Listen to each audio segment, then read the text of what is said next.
I almost quit 10 minutes from the top. Knees shaking, lungs on fire, wind slapping my face so hard my lips went numb. I stared at the ridge and thought, this is where I stop. And in that moment, I learned the lesson that saved my career, my sanity, and honestly, my confidence. You don't climb a mountain with motivation. You climb it with micro promises.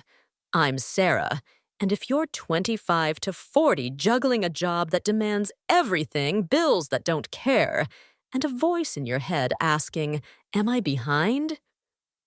You're not alone. Surveys from the American Psychological Association keep saying the same thing. Work and money top our stress list. I felt that in my bones. The week before for the climb, my boss pinged me at 11 p.m. 3 nights in a row. My credit card hit its limit. My best friend texted, "You're never around anymore." I didn't need a vacation. I needed a reset. So I picked a mountain, not a metaphor, a real one. Cold, steep, the kind that looks back at you and says, "Prove it." It was dark when I started, headlamp flickering, coffee sloshing in my stomach, pack heavier than I planned.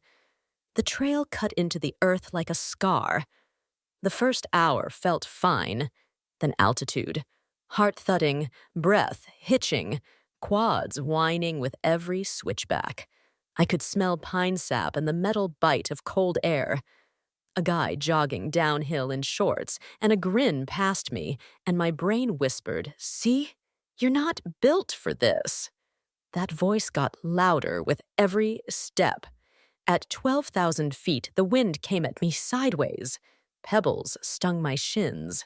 I sat on a rock, head in my hands, and thought about everything waiting at home. Slack messages piling up, rent due. That meeting where I nodded while my ideas were ignored because I didn't want to be difficult. The mountain didn't just feel tall, my life did. That's when I remembered something my old running coach said. Don't look at the finish line, look at your feet. So I made a deal with myself. 10 steps. That's it. 10 steps. Then decide again.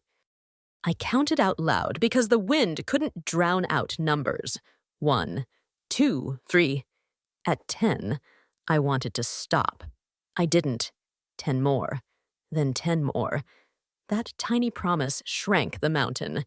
Tip 1 that changed everything. The 10-step rule.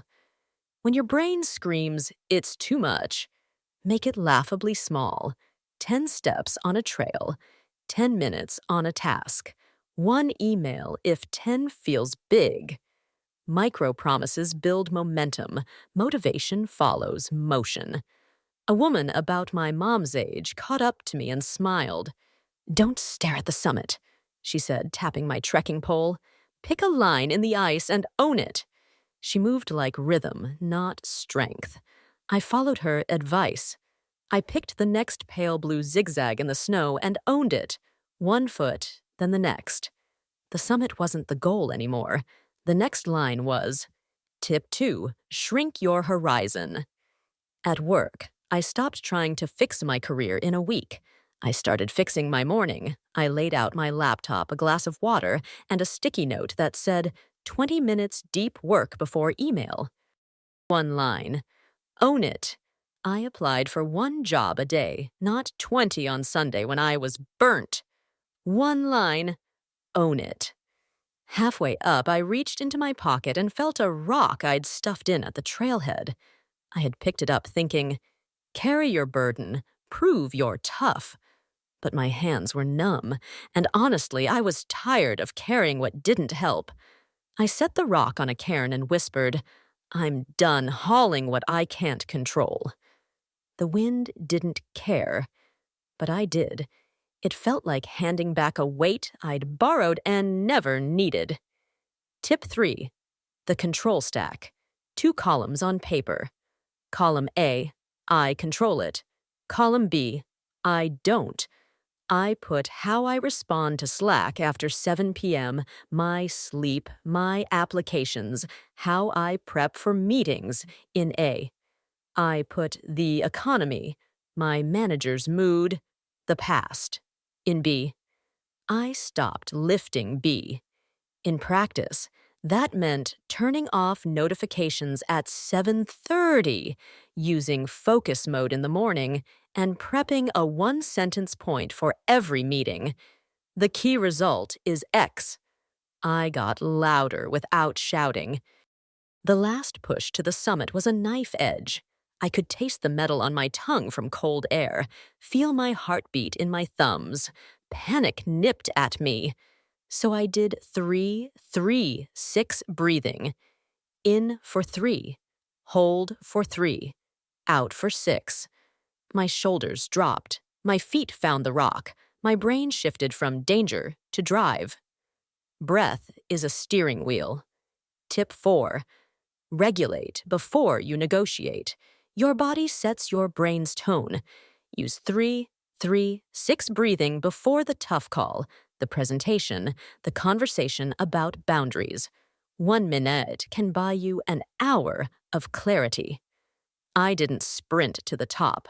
I slid, breathed, counted, grinned, swore, and finally crawled the last few steps. The summit wasn't fireworks. It was quiet. The kind that makes you hear your own heartbeat and believe it's a drum. I cried, called my mom, took a photo with my glove off for 3 seconds, and felt the pain all the way to my elbow. On the way down, the lesson clicked. You don't conquer the mountain, you conquer the voice that says quit. Back home, I applied the same rules. 10-step the job search, shrink horizons at work, control stack my stress, breathe before big moments. I told my team, I don't do late-night messages unless it's urgent. If it's urgent, call me. The first week felt scary. The second week felt normal. The third week, someone said, I wish I'd drawn that line sooner.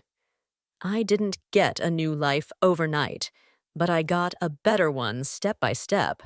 In 3 months, I landed an offer with a manager who respects boundaries. I paid down the card. I started taking my best friend's calls again. The mountain didn't change me. The climb did. Here's the simple recap I wish someone had handed me sooner. Micro promises beat motivation. Make it tiny, then repeat. Shrink the horizon. 1 line. Own it. Control stack your day. Carry only what's yours. Regulate before you negotiate. Breathe first, then speak.